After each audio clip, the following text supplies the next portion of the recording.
beautiful day with me, Master Hans Kua. Ito po ang horoscope for today, Monday, May 26.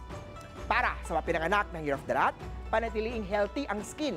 Eat food na rich in antioxidant, turquoise at 6. Para naman sa Year of the Ox, masarap magmahal, pero self-love is more important. Magenta at 9.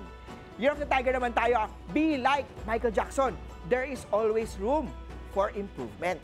Maroon at 4. Kay Rabbit naman tayo, matuto ng tamang paghawak ng pera para maiwasan ang financial stress. Lavender at 5. Sa Year of Dragon naman tayo, maging proactive sa pagbuo ng bagong ideas. Black at 2. Sa Year of the Snake naman tayo uminom ng turmeric tea para sa natural na anti-inflammatory benefit. Brown at 7.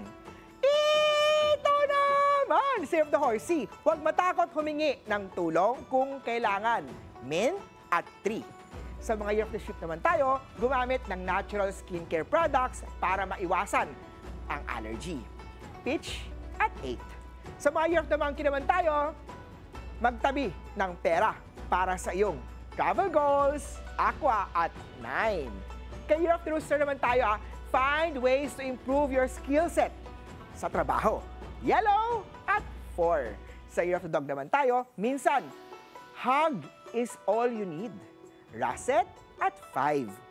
Sa mga Year of the Pig naman, huwag masyado magpuyat para hindi bumaba ang immune system. Tial at 3. Ako po, si Master Hans Kua. Paalala lang ito po'y patnubay lamang. Ang tunay na swerte ay nagsisimula sa pagiging totoo.